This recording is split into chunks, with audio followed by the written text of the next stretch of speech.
Oke, jadi jadi pada video kali ini, di episode 3 kali ini ya, di video-video sebelumnya gue udah menjelaskan, bagaimana risk management dan mengatur stop loss gitu. Dan pada video ketiga kali ini, gue bakal menjelaskan apakah market benar-benar libur pada Sabtu dan Minggu. Jawaban gue ya, iya, dari sebagian besarnya iya. Tapi kalau misalnya menurut pandangan institusi, Sabtu dan Minggu itu tidak libur, mereka tidak libur. Jadi seperti ini contoh.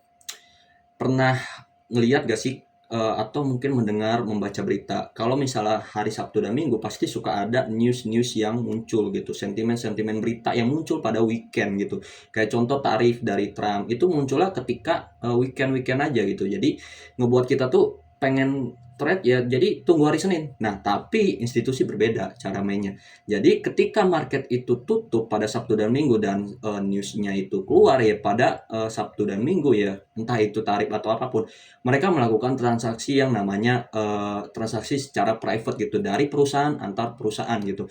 Jadi contoh perusahaan ini memegang emas banyak ya. Nah, perusahaan ini ya yang memegang USD gitu. Jadi mereka saling bertukar. Nih, jadi yang USD ini ya, bro, gue pengen beli emas dong, ya kan, ke perusahaan yang emas gitu. Jadi mereka melakukan secara private. Yang mana akibatnya ketika hari Senin gap muncul ke atas. Nah, itu disebabkan karena transaksi mereka pada hari-hari weekend.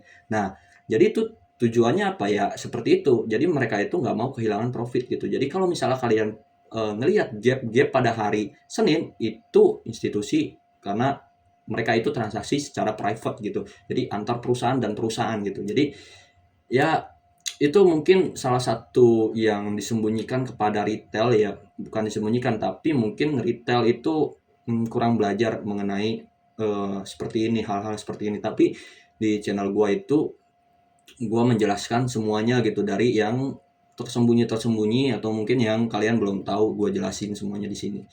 So ya kita lanjut ke video selanjutnya gitu.